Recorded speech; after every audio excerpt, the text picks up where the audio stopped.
Football বিশ্ব দেখেছে পেলের রাজকীয়তা আর ম্যারাডোনার সেই ঈশ্বর প্রদত্ত বাঁ পা। আমরা সাক্ষী হয়েছি মেসি রোনালদোর অতি মানবীয় দ্বৈরথের।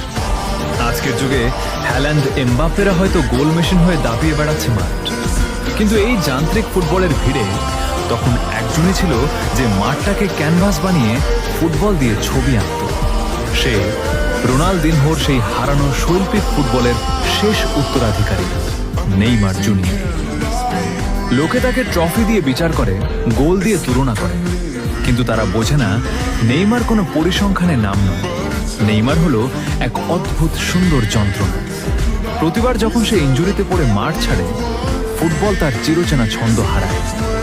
হয়তো মেসি রোনালদোর মতো তার হাতে ভুরি ভুরি ব্যালন ডিওর নেই, কিংবা এমবাপ্পের মতো গতি নেই, কিন্তু তার পায়ে যে জাদু আছে তা দেখার জন্য আজও ফুটবল প্রেমী